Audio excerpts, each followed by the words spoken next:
Vikings! Tudo bem com vocês? Aqui é Paulo Marçal e estamos começando o segundo episódio da terceira temporada do Viking Cast. Hoje aqui comigo, a Karen das Especiarias de Gaia. Tudo bom? Roda a vinheta!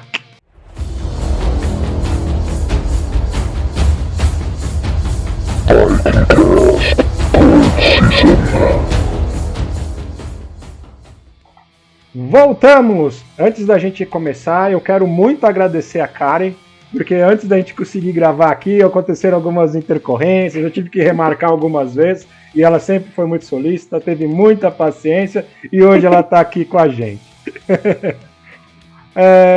Imprevistos acontecem. Acontece.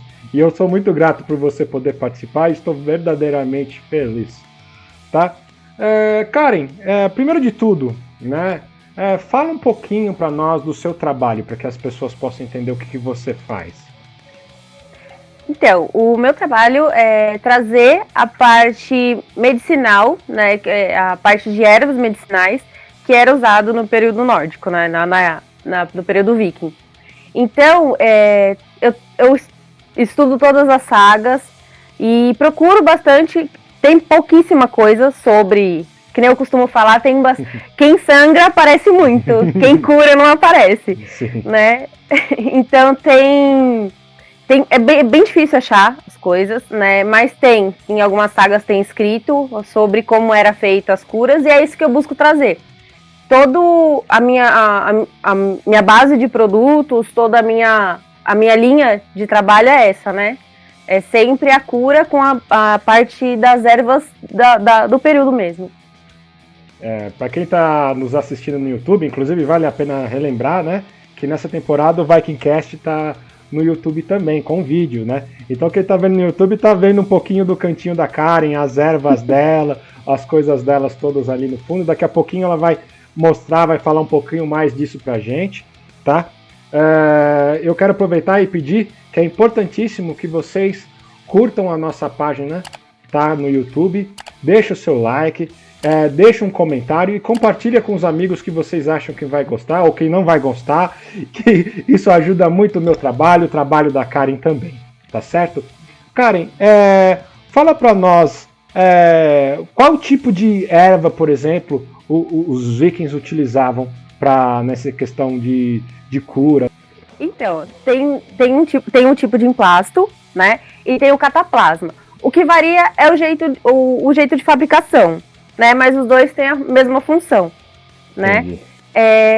Vamos supor, um creme que serve para tratar uma ferida. Então, vamos supor, um creme à base de cravo, que é uma especiaria que na Rota da Seda, os curandeiros de mais estima, eles tinham acesso.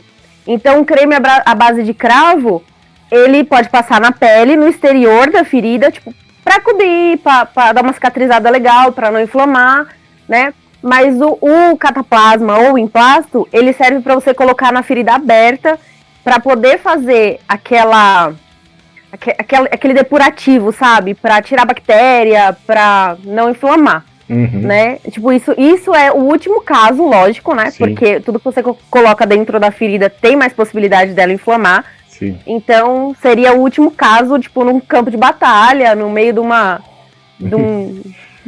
guerra, lá, um caos total. Então, tipo, seria o jeito mais certo de se tratar. E por exemplo, durante o dia a dia, assim, né? Por exemplo, tinha alguma coisa que eles usavam para fazer chá, ou tá com dor de cabeça, ou faz algum tipo de medicamento? Eles costumavam tomar chá, esses tipos de coisa? Sim, então, a medicina deles era toda com base em ervas, né? Não é que nem a gente que tem fácil acesso, né? Então, a deles era toda a base de ervas, de tratamento com ervas. Muitos faziam chás, né? E, assim, a parte de chá, tem um chá que é o chá de erva cidreira, todo mundo conhece, né? Que é a Melissa officinalis. Então, ela é originária da Europa, né? E um dos melhores a melhor fabricação de mel que existe lá é com a flor da erva cidreira. né? Então, e ela é sensacional, ela era muito, muito utilizada. Tem em alguns trechos das sagas essa parte de chás. E é legal, né, que essa é uma erva que se usa até hoje, né, e poucas pessoas sabem que são usadas desde aquela época, por exemplo, né.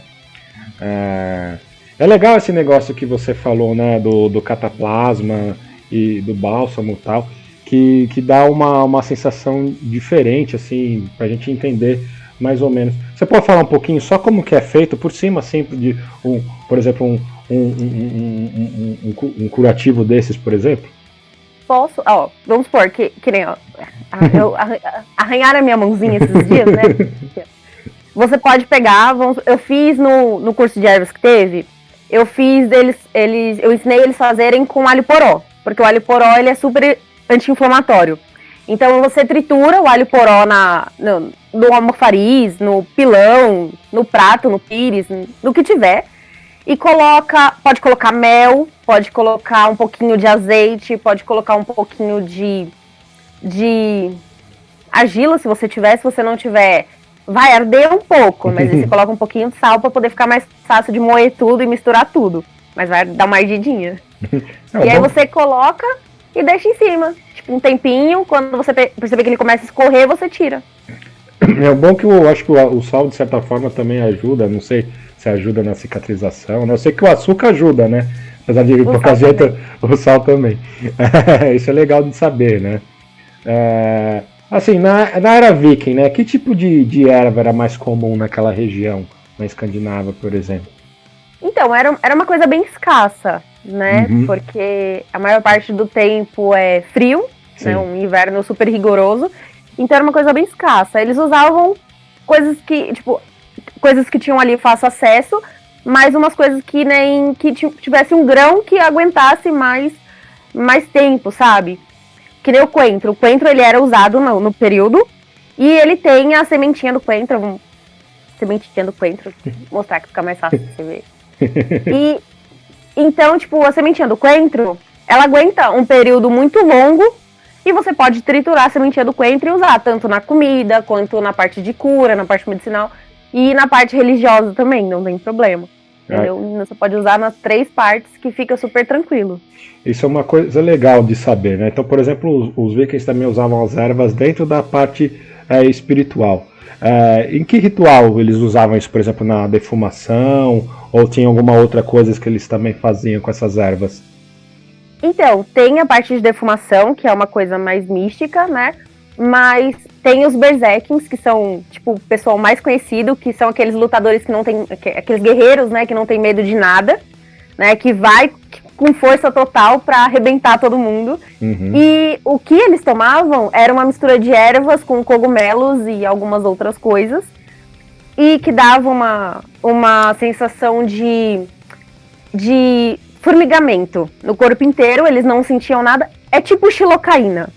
Era essa sensação que dava. Xilocaína, tipo, anestesiava tudo e dava uma raiva imensa, então eles iam com aquela força total, não sentiam o golpe, não sentiam nada, mas quando passava o efeito, aí eles dormiam plenamente. Ficavam baleadões, né? E assim, uma coisa legal que você falou dos berserkers, né? Tinha essa questão deles tomarem isso daí, mas você sabe um pouquinho de como eram, por exemplo, a parte espiritual que envolvia, por exemplo, a cerimônia para que a pessoa entrasse em transe e se transformasse no famoso modo Berserk?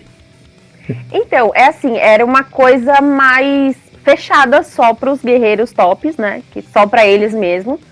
Então, quem tem mais acesso são as volvas, né? Que é aquela porque eles são divididos em partes, né? Eles são divididos entre curandeiras e volvas.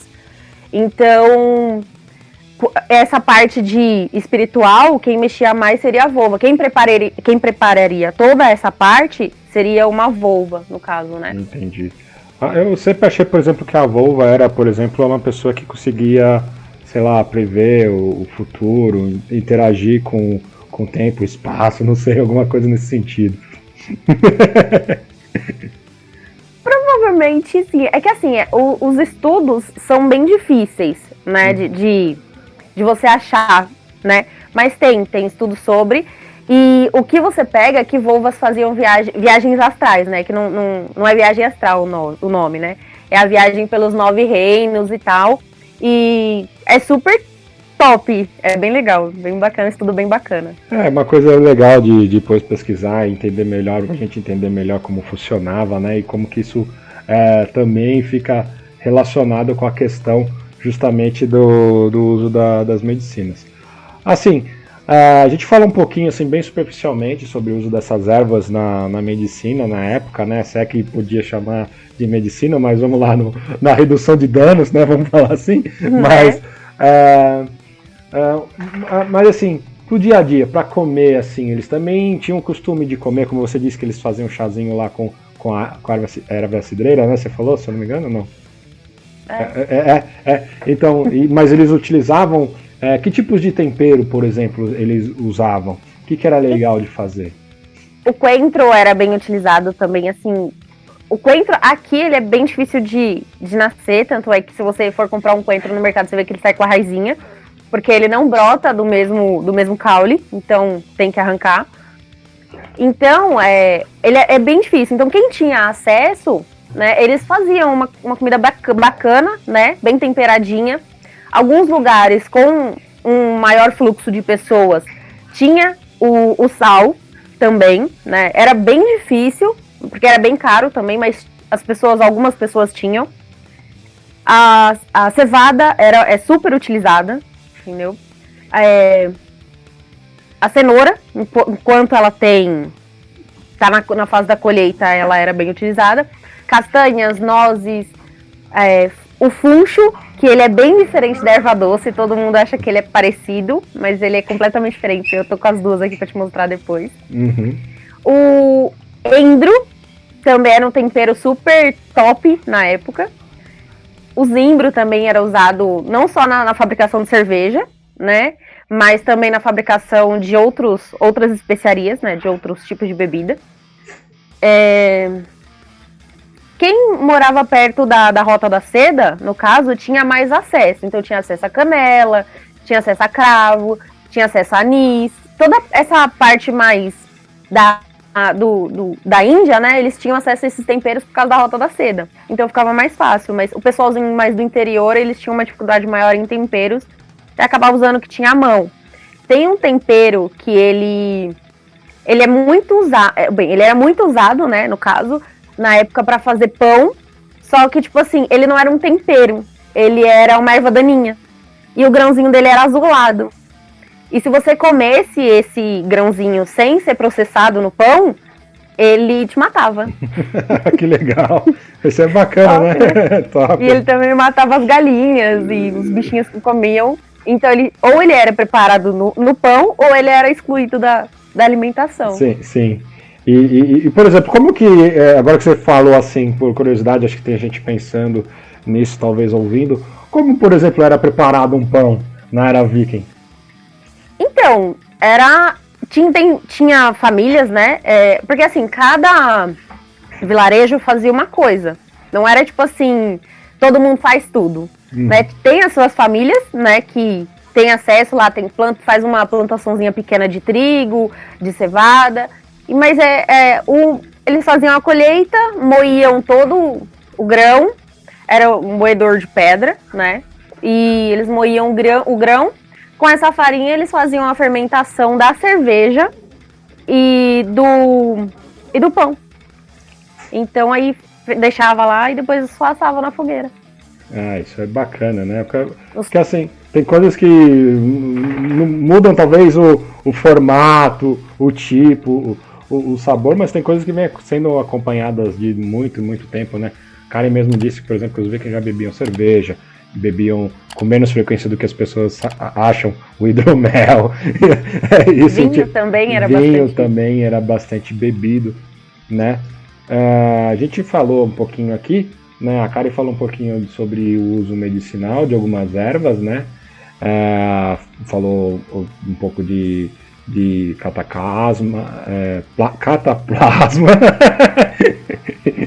em plasto, né? Falou um pouquinho aqui de como os vikings usavam para comer e tal. falou assim superficialmente também do uso religioso dessas ervas, né? E por exemplo, no episódio passado nós falamos sobre que os vikings utilizavam, por exemplo, sabonete. Eu sei que você faz aí sabonete, faz algumas coisas nesse sentido.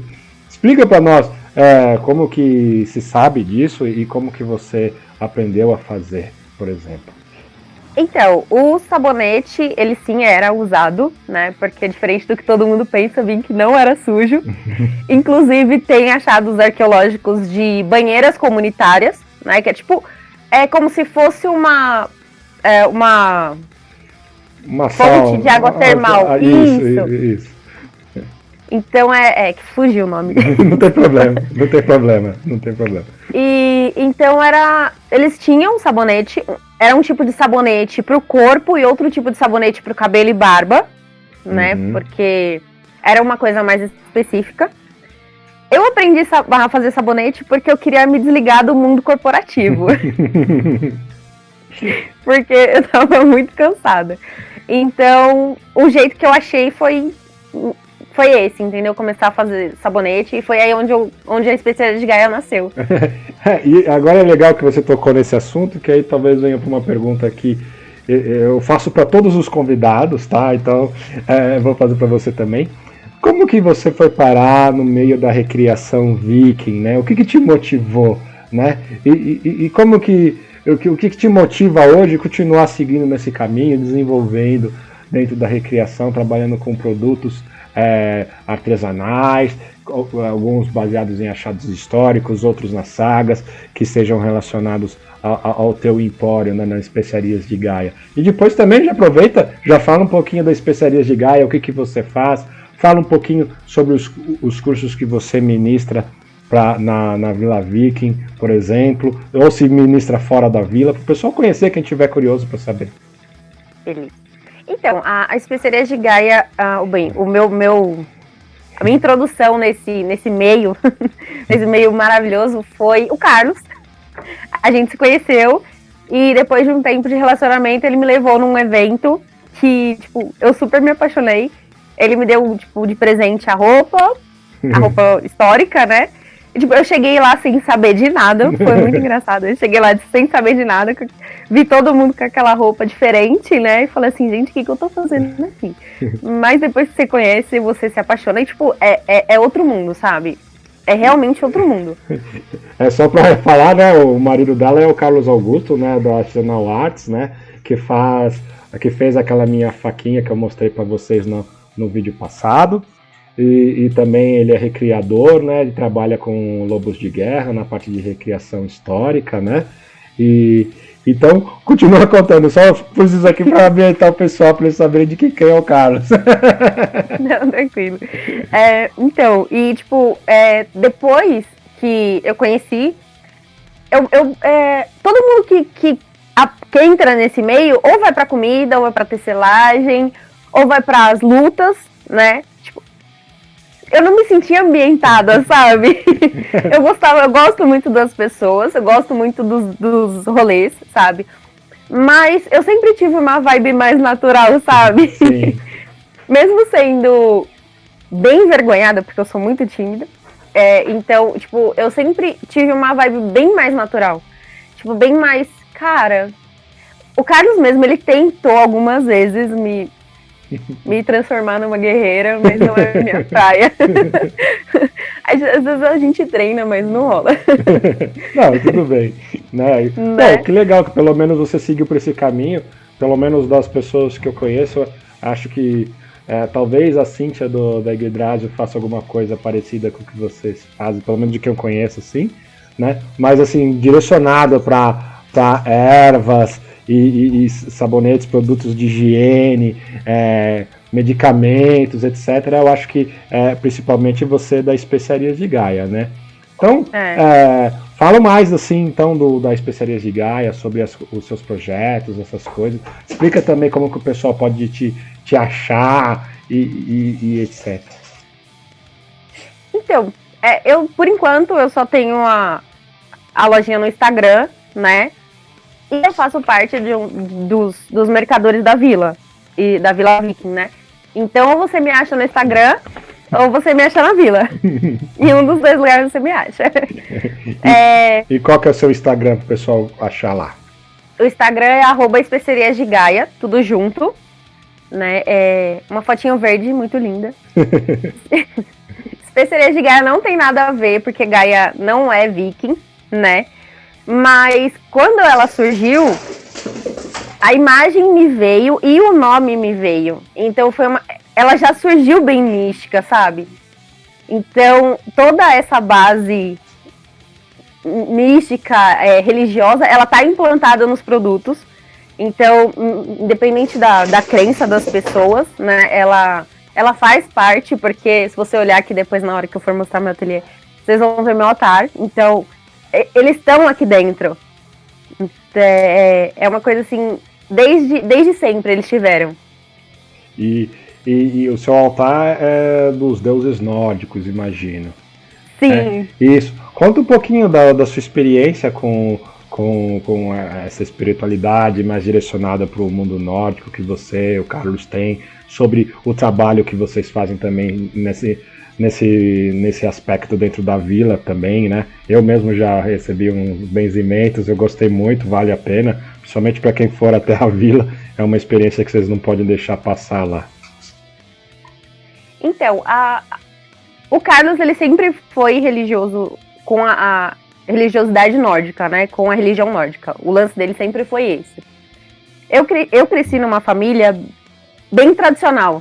Então, pra mim, foi uma coisa mais recente, sabe? Ele foi pra um torneio de HMB e quando ele voltou, ele me trouxe uma Froia de presente. Linda, linda, linda, linda. Eu me apaixonei. E quando a gente casou, tipo, eu saí do armário, sabe? Sim. E aí eu montei altar, montei tudo que eu queria. Aí começou a estudar a respeito e foi emergindo dentro da espiritualidade nórdica, né? Foi. Pelo que você falou, e eu já vi na vila, né, tem uma proximidade legal com Froia, né? Que eu acho Sim. que talvez seja o caminho. Fala um pouquinho do que vocês fazem na vila, por exemplo. Então, o que a gente faz na vila, o Carlos, ele é um dos recreadores que faz a parte de lutas e de forja, né? O período que a gente recria é o período entre a Batalha de Hastings, mas essa parte de lutas aí é só com ele mesmo, então o que eu sei de luta é isso, se resume a isso, entendeu? O Carlos gosta daquela parte da época dos normandos, já lá pro final da era viking, né? Sim. Interessante.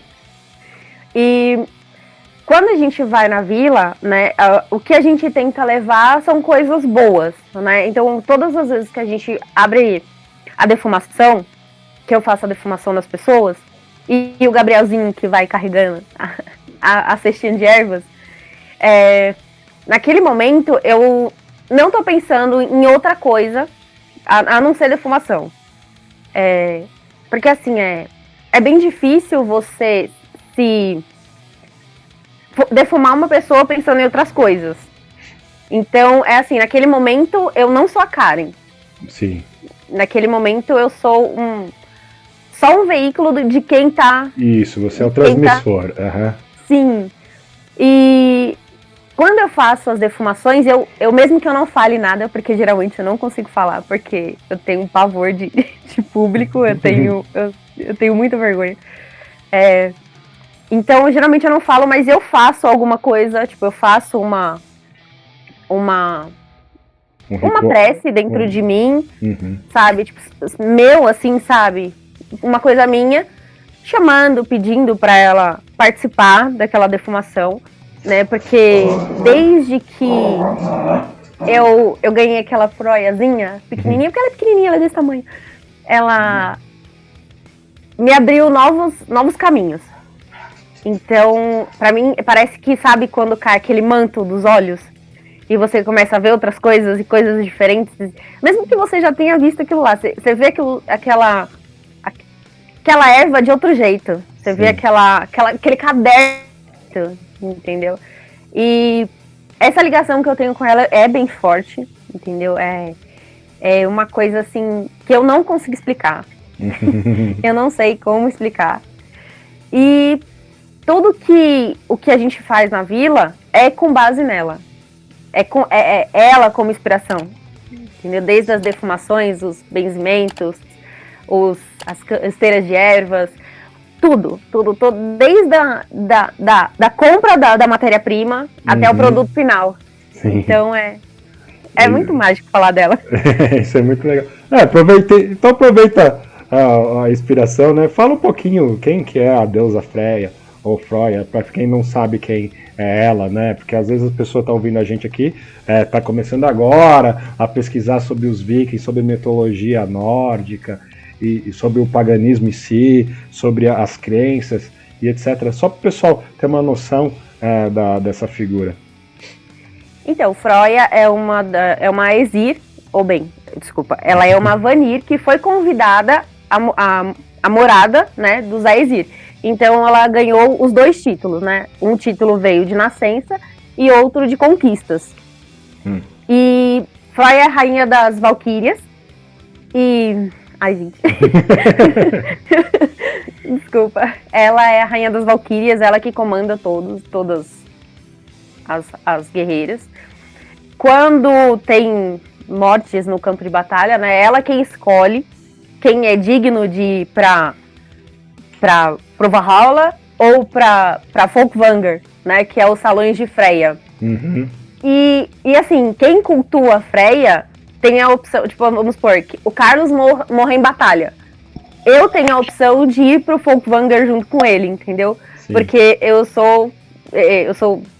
eu cultuo Freya. Sim. Então eu tenho essa possibilidade. Sim. Agora pra Valhalla, não, é só quem top do rolê mesmo, né? Se ele for pro Valhalla, lascou, porque a gente separou o casal. Mas na verdade a destinação depende não só de ser top, né? Do uso dele. Das suas conquistas, né? Exato. Ele pode ser um grande guerreiro e tudo, e ser mais identificado com Freya e com as coisas e acabar indo pra lá também, imagina. Então. Depende das conquistas. Exatamente. Mas ela, por ser uma deusa da natureza, foi o que me chamou mais a atenção, né? Porque quem cultua a Freya geralmente vê essa parte mais guerreira. É muito, muito difícil a gente achar alguém que cultue Freya. Não é impossível, mas é bem difícil a gente achar. Quem cultua pelo lado dela mais mocinha, sabe? Mais delicado, mais natural. Sim. Né? É legal, né? Porque Freya tem bastante relação, né, com os deuses. Ela era muito importante na era viking, né? E mesmo depois, até hoje, ela é lembrada, assim, por exemplo, para quem tem noção do dias da semana, tem a sexta-feira, que é em homenagem à própria deusa Freya, né? Que é o dia de Freya, que é o Friday, né? Ainda que tenham fontes que digam que é relacionada à deusa Frigga, que de qualquer forma, sendo para uma ou para outra, são excelentes divindades a serem homenageadas por todas as pessoas, mesmo aquelas que não têm ideia disso, né? Foi uma homenagem perene, né? Que os deuses nórdicos são lembrados e falados todos os dias por milhares de pessoas, mesmo que elas não saibam o que elas estão falando, né? Isso que é uma coisa muito legal, né? Sim. A gente falou um pouquinho agora da Freya. Você falou daquele momento sobre a defumação, né? E que você vira um transmissor e naquele momento você deixa de ser a Karen e trabalha ali a questão espiritual, ajuda na reenergização, na limpeza do ambiente, né? Ajuda com que as pessoas se conectem com a terra, com a vila, com as outras pessoas e que gera de verdade, para quem não conhece, a defumação da Karen na vila. Depois todo mundo, eu acho que entra numa mesma sintonia, tá? Muda assim, né? É lógico que precisa um pouquinho de fé, mas mesmo aquelas pessoas que, assim como eu, apesar de eu ter a minha espiritualidade, eu sou um pouco cético em algumas coisas, a gente sente realmente uma energia diferente, uma coisa diferente, né? E não de propósito, a gente está conversando aqui, vocês podem ver que eu já mudei até o tom da minha voz, que a gente já está entrando numa outra vibração aqui só durante a conversa. E é verdade, isso acontece. É que a defumação tá acesa aqui. E vocês vão perceber isso daí, se um dia vocês forem na vila, ou se por acaso solicitarem a ajuda da Karen para alguma outra atividade. Isso aí é muito, muito, muito legal. É uma inspiração bem bacana que vem não só dela, dos deuses. Você disse, por exemplo, que durante a defumação tem algumas ervas. Que tipos de ervas, por exemplo, tem ali dentro da defumação? Então, eu costumo usar resina, né? A seiva da árvore seca. Uhum. Mas tem algumas resinas que são bem difíceis de importar. Então, por esse motivo, eu acabei migrando para as ervas. A defumação com erva é sensacional. Tipo assim, entre resina e erva, é erva, entendeu? Entendi. A defumação com resina, ela é diferente. Você sente a mesma vibe da erva, porque, querendo ou não, ela é uma parte, né, da erva. Mas, mesmo sendo a mesma vibe, você sente que com a erva a erva seca fica mais potente. Então, a mistura que eu faço varia muito do dia, de quando eu chego lá e eu sinto a energia. Da inspiração, sim. Entendeu? Tipo, eu chego lá e, tipo, vamos supor, que nem a última defumação que você tava lá, eu cheguei e eu senti que eu tinha que misturar outros tipos de ervas. Porque eu sempre deixo uma mistura pronta, né? Pra, tipo... É que eu resolvo tomar banho no rio, então... voltar em cima da hora. Aí... então eu sempre deixo alguma coisinha pronta. Não muito, tipo, não uma tonelada, mas... Sempre deixo um pouquinho pronta. Essa última, eu misturei artemisia com... sálvia. E se eu não me engano, eu misturei alecrim também. Uhum. O alecrim, ele é estimulante e ele dá um up no humor. Uhum. A artemisia, ela é uma erva super mística. Cabe super bem, tipo, num ritual, num ambiente mais paz e amor, sabe? Mais tranquilo. E a sálvia, ela é pra fazer aquela limpeza, tipo, top. Pesada, né? Pra limpar tudo ali, tirar tudo. Aí eu coloquei a ruda também. A ruda também, a ruda é famosa. Essa daí tu acho que todo mundo tá ouvindo e já ouviu falar que serve pra isso. A ruda é top. Então, tipo assim, não falando que as pessoas que vão carregadas, entendeu? Não tô falando. Mas, tipo assim, às vezes você chega lá e você vai pra distrair a cabeça e acaba pensando, pô, meu cartão vai vencer amanhã, e começa a pensar coisas aleatórias, entendeu? Não, você foi pra lá pra curtir o rolê, então vamos curtir o rolê. Então a gente dá uma limpada assim, sabe? Pra você curtir o rolê com todas as... ampliar seus horizontes pra curtir o rolê, sabe? Sim. A gente, aproveitando o exemplo, eu sempre faço umas analogias, pego uns exemplos que às vezes não tem relação com a cultura nórdica. Mas assim, pra quem, por exemplo, for espírita e estiver ouvindo assim, é mais ou menos a sensação que você tem quando você toma um passe, tá? Não é que você tá indo lá com má intenção, que você tá com todos aqueles negócios que você passou o dia inteiro trabalhando, tá pesado, chegou a semana, tá quebrado, pensando um monte de problema, isso aí te ajuda a esvaziar a mente, né? A dar aquela limpada, que aí você fala, bom, agora tá todo mundo zerado, agora vamos entrar no clima da vila, porque a vila é legal, né? A cara tá aqui até pra confirmar, se ela quiser, lógico, né? Você entra lá, eu não conheço uma pessoa que foi lá e não falou que gostou da energia, que sentiu uma paz por conta disso, né? Porque todo mundo vai lá com uma mesma cabeça voltada para uma coisa e todos eles passam por essa limpeza, por essa purificação e fica todo mundo assim bem tranquilo. De todas as vezes que eu fui lá, nunca vi briga, né? Lógico, discussão tem em qualquer lugar, mas nunca vi briga e etc. Coisa feia, de nada assim. Foi sempre uma energia boa, e isso porque tem gente comendo e bebendo, às vezes bebendo muito o dia inteiro lá, e nunca saiu nada nesse sentido. Então eu nunca vi ninguém discutindo, ninguém brigando, então é uma energia boa, é uma paz que você sai de lá, e aí sempre que eu vou lá eu dou eu volto com a energia lá em cima. Vou pegar um exemplo do próprio Carlos. Uma vez eu participei de uma vivência lá de combate, eu tava extenuado fisicamente. Só que a minha cabeça, quando eu cheguei em casa, parecia que eu tinha tirado 1 tonelada de cima de mim. Eu tava muito mais leve. Podia estar... Eu fiz exercício pra caramba, fiquei no sol torrando, não dormi direito, era toda hora levantando, correndo. Tava realmente cansado, mas ao mesmo tempo eu tava totalmente zerado, tranquilo, né? E isso é do ambiente, é do trabalho que é feito lá, né, no espiritual, e é também da natureza, né? Como a Karen disse, assim, eu acho que a natureza, eu também gosto muito da natureza, sempre que eu posso tô com o pé no chão, ando descalço pra lá e pra cá, né? Na vila nem tanto quanto eu gostaria, mas eu ando bastante lá também, de vez em quando. É gostoso, eu gosto de sentir a natureza, a terra e etc. A gente falou mais ou menos, um pouquinho para trás, que haviam dois tipos, né, de sabonete, né? Um que era o sabonete para o corpo e um sabonete para o cabelo. Como eram feitos esses sabonetes e qual que é a principal diferença entre eles, Karen?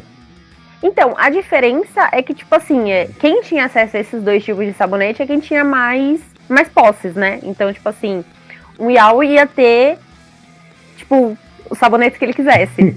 Sim. Esse não mudou muito até hoje, né? Vamos pensar assim. Né? Mas a diferença era o tipo de erva que era misturado. Se era misturado alguma erva, entendeu? Porque, tipo assim, ó, que nem a base do sabonete da era Viking era a mesma base que é feita com sabonete, tipo, o sabonete de cinza, né? Que é feito com cinza de fogueira. Legal. E banho animal, né? Porque antigamente era feito com banho animal. Sim. Os meus não são feitos com banho animal, são feitos de origem vegetal, porque eu não mato animalzinho. Compra pronto. Tô brincando, então. tô brincando. Mas eu sinto uma dorzinha no peito. Não, eu como carne, porém eu sinto uma dorzinha no peito. Eu sei como é. Né? Então, eles eram feitos assim. E, tipo, o senhor de posses, ele podia falar assim pra artesã, né? Falar assim, eu quero que você misture uma erva doce, um funcho, entendeu? E aí ela fazia com esse aroma, pra ficar com esse aroma. Uhum. O camponês, né? O sabonete mais simples, que era que a galera em geral usava, era isso, era cinza e banho de porco. Às vezes eles colocavam algum aroma, mas era bem difícil, entendeu? Os achados que tem não tem aroma. Mas tem um sabonete indiano. Indiano. Sim. Não, mentira. É árabe. Ele foi feito, tipo, ele era o sabonete mais sensacional que existia na época. Mas é que nem eu te falei, quem tinha acesso a esse sabonete era quem tinha mais posse. Provavelmente, né, que era um grande comerciante, provavelmente, né? Provavelmente, talvez nos portos de Bírica ou Edebe, né, conseguia... trocando com os árabes, né, com Constantinopla, etc. Depende da época, né? De repente conseguir alguma coisa assim. Sim, e esse sabonete sobreviveu até começar as guerras lá, que aí o pessoal começou a destruir tudo e acabou destruindo a receita desse sabonete. Mas ele viveu até pouco tempo atrás. Que é uma pena, infelizmente, né? Assim, muitas das coisas, né, da era Viking, né, foram importadas para hoje, né? Assim, entre aspas, né, elas sobreviveram. A gente ainda usa, mesmo que as pessoas não saibam, a gente usa muitas coisas que os vikings utilizavam, né? No último episódio a gente acabou falando de pente, essas coisas, a Karine agora tá falando do sabonete. No episódio passado a gente falou que tinha alguns sabonetes que eles eram muito fortes e acabavam até tirando a cor do cabelo. Você sabe por que disso? Por causa da soda. Da soda. A soda que era usada na época, ela era mais forte, né? Porque assim, quando você faz sabonete de cinza, você não coloca soda. Porque quando você faz sabonete normal, você coloca a soda para ele poder petrificar. Essa soda é perdida no processo, ela não vai em contato com a pele, né? Uhum. Todo sabonete que é feito, independente se ele é industrial ou se ele é natural, ele vai à soda. Mas a soda que é usada no sabonete de cinza, ela já faz parte do carvão. Então ela acaba que ela é mais forte. Entendi. Tipo assim, hoje em dia quando eu vou fazer um sabonete, eu coloco a quantidade de soda, tipo, que é só aquela quantidade de soda que o sabonete precisa, entendeu? Tipo assim, vamos supor, umas 2 gramas de soda. Tipo, isso não é um geral, então só uma suposição. Uhum. Isso. O sabonete de cinza, se eu fosse fazer 1 quilo de sabonete de cinza, o que ia ter de soda ali era pelo menos uns 800 ml. Uhum. Então, dependendo se você... O período de cura dele, ele tirava a cor do cabelo. Sim. E eles tinham cotonete também. Isso, a gente falou nisso no último, né? Até mostrei um que foi refeito aí pelo Bruno da Scaldo e tal. Sim. Deixa eu até te perguntar. De comida, eu vi que, eu acho que, se eu não estiver enganado, você pode me corrigir, eu acho que você também faz geleia, né? Faz algumas coisinhas. Era comum os vikings fazerem geleia, usarem esse tipo de coisa? Então, que nem eu te falei, eles tinham uma escassez de alimentação por conta Sim. do frio, que era muito, muito forte, né? Muito longo. Então, para não estragar frutas, eles acabavam fazendo geleias. Eles não faziam geleia à base de açúcar, que é o nosso caso, né? Que a maioria das nossas geleias é feita com açúcar. Eles usavam mel para dar uma adoçada, mas eles faziam a geleia. Eles faziam a geleia, eles faziam aqueles pote de... Conserva? É que assim, isso, pote de conserva. É que a vedação do pote tem um achado histórico de uma vulva, que ela tem um pote de creme que foi lacrado com cera de abelha. Legal. E tipo assim, o que tinha naquele pote é a mesma coisa de um achado egípcio. Ainda tava lá, ainda tinha resquícios do que tava lá. Então, o que tinha naquele pote era um creme pra pele, no caso, né? Segundo o museu que fez a reportagem, ele falou que era um achado de um hidratante. Interessante. Né? Então é bem bacana. Assim, a gente sabe, por exemplo, que na era viking, né, tem essa questão da escassez de alimento, dependendo da região era muito difícil comer, e aí eles tinham que ir pro mar, pescar, comer lontra, foca, leão marinho, essas coisas assim que não tem nada a ver, né? O que achasse, né? O que achasse, exatamente, baleia, tubarão, um dos pratos típicos da Islândia até hoje, eu acho que é tubarão estragado, né, que eles deixavam lá até para comer. E apesar de pouquíssimos islandeses comerem isso hoje, é um prato de lá, né? Então assim, era muito difícil comer. Mas assim, no dia a dia, pelo que eu entendi, assim, conversando com você, conversando com o Vitor, com a Mai no último episódio, ou mesmo que a gente conversou nos podcasts das temporadas passadas, né? Eles comiam talvez um pouco de mingau de cevada, eles comiam um pouco de raízes, algumas frutas silvestres, algumas ervas, como você mesmo já diz, talvez carne de porco, algum galináceo, não sei que tipo de ave que eles teriam lá para comer. Era bem por aí ou era um pouco diferente, você sabe? Então, assim, o que a gente tem relatos, eles consumiam bastante ensopados, né? O que você pega pelas sagas, assim, é bastante ensopados. Inclusive para medicina, era usado para achar feridas no corpo, né? Mas era ensopado porque, assim, o animal valia mais vivo do que morto. Então, tipo assim, uma churrascada que nem você vê nas séries, era só, tipo assim, se o animal tivesse sofrido algum acidente e... Vamos supor, vamos ter que matar, que nem o cavalo quando quebra a pata, infelizmente tem que sacrificar. Sim. Então, aí rolava a churrascada. Mas era bem mais difícil do que o ensopado, porque a carne seca, né, no caso, as raízes, você tem como render pra família inteira. Então, tipo assim, às vezes a família era uma família mais carente, não tinha tanto acesso à alimentação, fazia um caldo bem, bem ralo pra poder render pra família toda, tipo, umas 2 ou 3 refeições, entendeu? Assim. Mas pode falar, desculpa. Não, pode falar você. A aveia também era bastante consumida, né? O lúpulo também, que ele era usado tanto na fabricação de pão quanto de cerveja. Sim. Mas eles tinham essa noção de que eles precisavam comer de tudo para ter uma nutrição balanceada. E eles sabiam também que a mulher grávida não pode comer certas coisas, a mulher gestante não podia carregar peso, eles tinham cuidado. Eles têm relatos nas sagas que eles faziam uma outra comida para os idosos, que nem você falou no episódio anterior, sobre o pente e tal. Quem não tinha tanto acesso à higiene, no caso, né? às vezes acabava tendo uma inflamação generalizada e acabava perdendo os dentes, então não conseguia mastigar a comida. Uhum. E aí acabava que tinha que ser uma comida especial para essa senhora, esse idoso, né, no caso. Então eles cuidavam dos idosos como se deve, entendeu? Sim, sim. Não era largado. Assim, a gente vê muito em filme, série, né, uns banquetes, essas coisas. De fato, os vikings faziam banquetes, mas eram muito diferentes do que eles são representados. Os banquetes eram muito importantes porque era a partir dali que eram feitas alianças, que era a partir daí que eles tomavam decisões estratégicas, tá? Por isso que inclusive tinham os grandes salões, onde eles comemoravam as conquistas e tudo.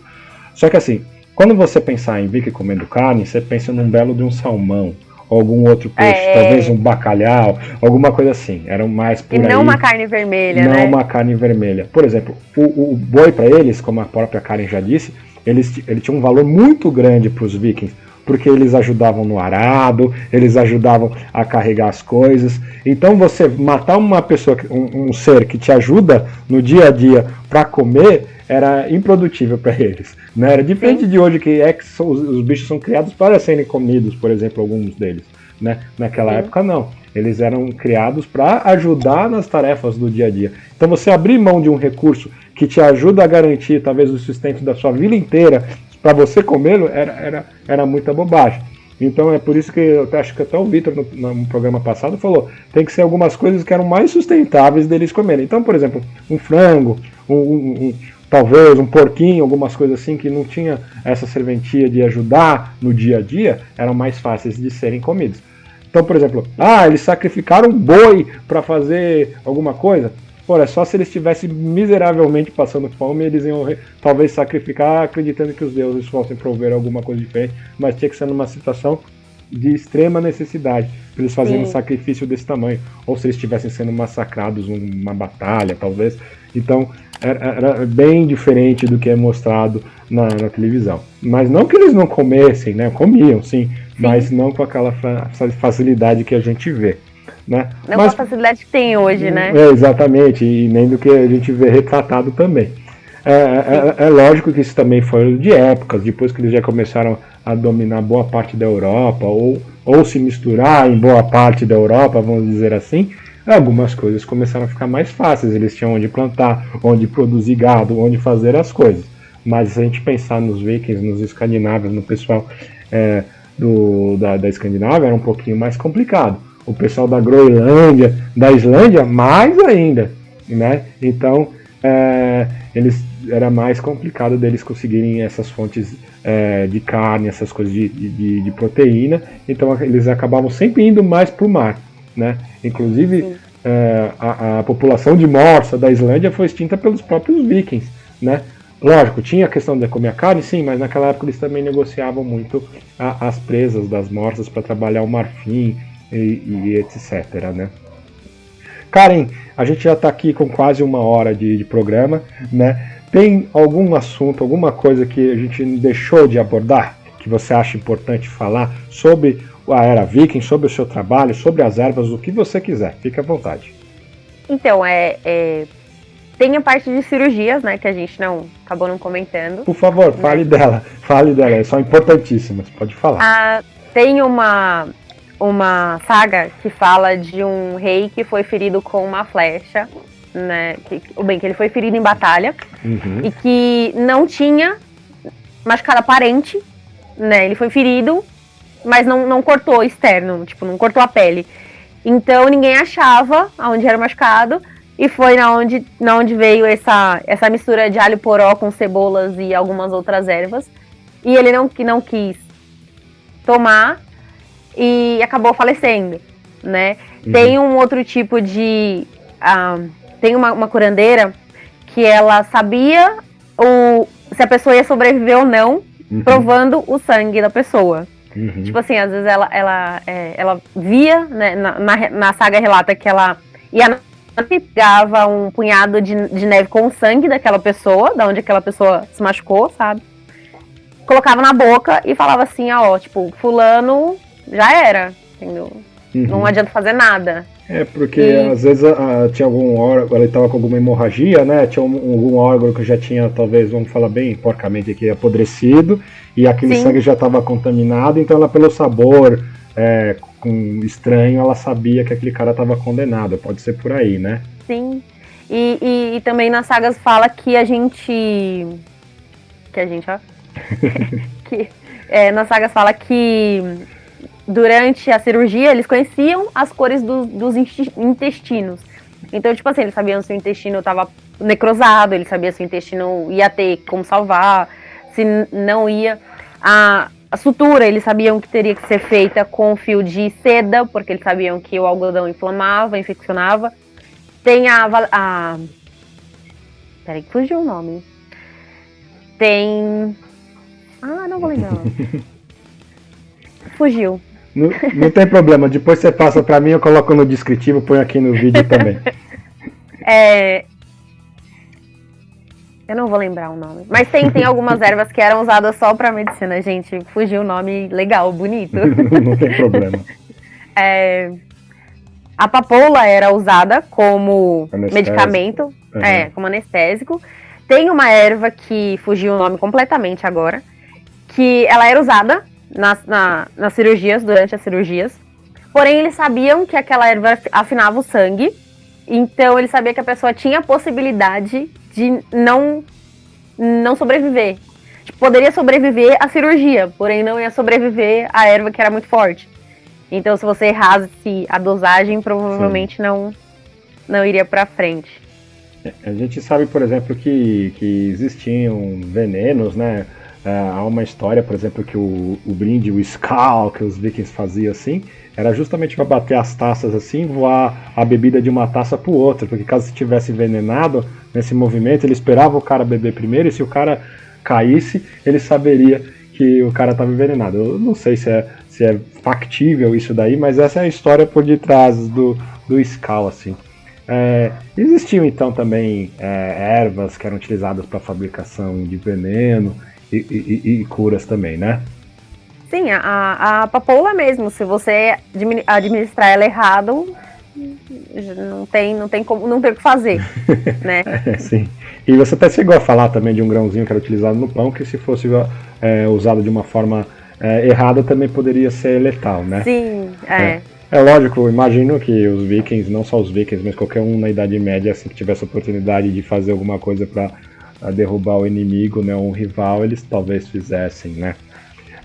Assim, se você falou das cirurgias, né, um pouco desses relatos das sagas, né, eles utilizavam, eu tô deduzindo aqui pelo que você falou, por exemplo, eles poderiam ter utilizado, assim, a papoula ou uma bebida muito forte para deixar o cara anestesiado e fazer essa cirurgia. De repente, o cara se arrebentou demais, né, a gente vai arrancar o braço do cara, alguma coisa assim, era por aí mesmo, que era o tipo de cirurgia, ou não? Então, não tem relatos de essa parte de amputação de membros, né? Tem relatos de você quebrar um braço no meio da batalha, você vai lá e, tipo, tem uma saga que descreve certinho que o rei machucou o tornozelo e ele falou como é que tinha que fazer com a bandagem pra poder enfaixar direitinho e voltar no lugar, sabe? Sim. Então, tem relatos de cirurgia na cabeça, tem relatos de cirurgia de peito aberto, e tem relatos de cirurgia de mais fáceis, assim, mas a amputação provavelmente seria feita por um marceneiro, né, por conta por conta das ferramentas, né? Porque uma curandeira não vai andar com uma serra. Talvez, sim. Ou de repente tem um guerreiro, ou mesmo um ferreiro, né? Dar uma machadada, não sei. Mas aí você acaba comprometendo a extremidade, né? No caso, poderia. Sim. Mas era mais fácil um marceneiro mesmo. Um marceneiro fazer do que uma curandeira ter uma serra para poder fazer amputação. E quando ia pra batalha é aquela cavalaria de curandeiros, né? Sim. Sim, eu sei que você hoje trabalha um pouquinho com essa questão das ervas, da questão medicinal, da alimentação, da higiene, né? Assim, dentro da parte medicinal, que tipo de trabalho você faz? Assim, tem um medicinal um pouco relacionado à parte espiritual, né? Que é talvez a defumação, um benzimento que eu já fiz também e recomendo também quem puder fazer com a Karen, que é bom. Mas que outros tipos de coisas? Você faz esses emplastos, esse tipo de coisa? Fala um pouco dos produtos da Especiarias de Gaia, né? O que a Especiarias de Gaia faz, assim, para o pessoal saber exatamente. A gente sabe que é @Especiarias de Gaia, para acessar lá no Instagram, ou um dia se for lá na Vila Viking, tem ali a barraca dela e do Carlos, né? Que eu acho que lá vocês também fazem algumas comidinhas agora, ou não? Sim. Então, fala pro pessoal o que a Especiarias de Gaia faz, assim. O que você tem de produto natural e etc, para quem quiser saber mais. Então, a Especiarias de Gaia tem toda a linha de cosméticos que é fabricado pela indústria. Eu tenho ela em produtos naturais. Então, eu tenho desodorante com base de ervas naturais. Não dá alergia e ele tem o mesmo efeito. Ele não tem nada de produto que vai prejudicar nem a pele e nem o meio ambiente, porque tudo que eu faço é para não prejudicar nada e nem ninguém. Isso é legal, inclusive para quem tem alguma tipo de alergia ou para quem não quer manchar roupa com desodorante. Sim. Então, é porque assim, ó, o desodorante, o corpo humano ele foi feito para transpirar, no caso, né, do desodorante. Então, quando você passa aquele desodorante aerosol que faz um rombo na camada de ozônio, você tá colocando pelo menos 1/3 de alumínio no seu corpo. E esse alumínio, ele é cancerígeno, fora os outros químicos, os outros venenos que tem ali. Sim. Então, tipo assim, ele tá prejudicando você e o meio ambiente, né? Você, porque no caso ele vai te deixar aquele toque sequinho, você não vai sentir nada, né? Vai ser aquela coisa, ai, mamãe tô seca. Mas por você não transpirar, o seu corpo vai acabar se sobrecarregando, porque ele precisa expelir essa transpiração. Entendeu? Então, no caso do desodorante, ele deixa você transpirar normal, mas você não fica com aquele odor. Entendeu? Então, tipo, ele é bem natural. Tem o hidratante corporal, que serve como hidratante, como loção pós-banho. Dá para inúmeros usos aí. Tem um olhinho até que serve para certas horas. Tem óleo de massagem, tem sais de banho. Essa é uma parte da linha de cosméticos, né? Tem repelente. Gente, eu tenho muita coisa. Muita repelente coisa. É bom, viu? O repelente, protetor solar, você também tem? Tenho. Então, no curso de ervas, eu levei para as pessoas experimentarem. Porém, eu não lancei ele ainda, mas eu já estou fazendo. Então, em breve vai ter protetor solar da Especiarias de Gaia. Sim, e não tem aquele cheiro forte e também não deixa a gente encebado, sabe? Sim, que legal. Isso é bom, e não engordura a água. Não, ele é completamente natural. Não tem nada. Bom. O protetor solar que você acha no mercado, na farmácia, aí, de fácil acesso, né? Ele tem zinco. E o zinco, ele é prejudicial tanto pro ser humaninho quanto pros peixes, né? Então já basta os canudinhos, né? Tá bom, né? Então vamos prezar um pouquinho pela vida dos peixes. E você tem geleia, tem coisa para comer também? Então, quando tem evento na vila, eu faço o pão, que é uma receita que tá na minha família há mais de 100 anos. Né? Ele veio com a minha tataravó da Europa pra cá e ficou. E aí uma pessoa foi passando pra outra, foi passando, e chegou em mim e, tipo, eu não passo a receita, lógico. É segredo de família. Mas ela tem a mesma... A única coisa que acabou variando, né, daquele período pra cá, é que a farinha mudou, né? Sim. Então, porque a farinha da Europa, querendo ou não, é diferente da daqui de São Paulo. Então, mas eu faço a geleia, faço as tortinhas também, que é... Então, a tortinha, ela não é vegana, porque ela né? Ela precisa não ser vegana. Eu ainda não consegui fazer a manteiga vegana, mas logo mais. E tem a geleia também, que a gente também faz. Lá na vila a gente acaba fazendo algumas comidinhas, né, lá na hora. Então, cada dia que você chegar lá vai ter um rango diferente. Sim. Entendeu? Tem também a parte mais mística, né, que é a parte do benzimento, da defumação. Eu também tenho... Eu vou nos lugares, tipo, pra fazer defumação, vamos supor, você vai mudar pra uma casa nova. Aí, vai lá e faz uma defumação pra mim, pra eu chegar e, tipo, ter a minha energia, e não a de quem morava antes, sabe? Sim. Então eu faço a defumação, eu faço o benzimento, eu faço o realinhamento de chakras, que é toda aquela coisa dormindo lá, não é dormindo, né? Isso você fez deitado lá. Fiz. É muito bom. Você sai revigorado, de verdade, sem mentira. E assim, é um momento único, né? Então, tipo, nunca você vai fazer, tipo, a próxima que você fizer não vai ser igual à anterior. Sim. Você vai... Uma coisa nova. Uma porque o mundo está sempre em movimento e você também está com um pensamento diferente a cada segundo. Então, é impossível, principalmente que já faz talvez 2 meses que eu fiz com ela, eu estou pensando exatamente na mesma coisa, com as mesmas aflições daquele dia. Então as coisas mudam, as sensações mudam, tudo muda o tempo todo, eu acho, né? Karen, a gente já está aqui com 1 hora de podcast. Eu quero muito te agradecer pela participação nesse episódio, de verdade. Eu que agradeço. Espero que você tenha gostado do nosso bate-papo, né? Adorei. E assim que tiver oportunidade, a gente te chama para a gente conversar de novo sobre outras coisas, sobre outros assuntos que você acha legal conversar, tá bom? Foi um prazer tê-la conosco. O prazer foi meu. Obrigado por abrir esse espaço para a gente poder falar um pouquinho da medicina, que é uma coisa bem pouco conhecida, né? Então, muito obrigado. Eu que agradeço, com certeza. Eu lembrei de você é a primeira pessoa que veio ao meu ateliê. Virtualmente, mas agora você vai ter milhões de pessoas no seu ateliê, se Deus quiser, um dia. Pelo menos os nossos seguidores todos vão estar aí contigo também. Com certeza. Eu lembrei de mais uma coisa que eu lembro que você fez no curso da Vila, né? Que eu ia perguntar e passou pela minha cabeça várias vezes. Então, antes da gente encerrar, né, uma coisa não boba, mas eu acho que vale a pena falar.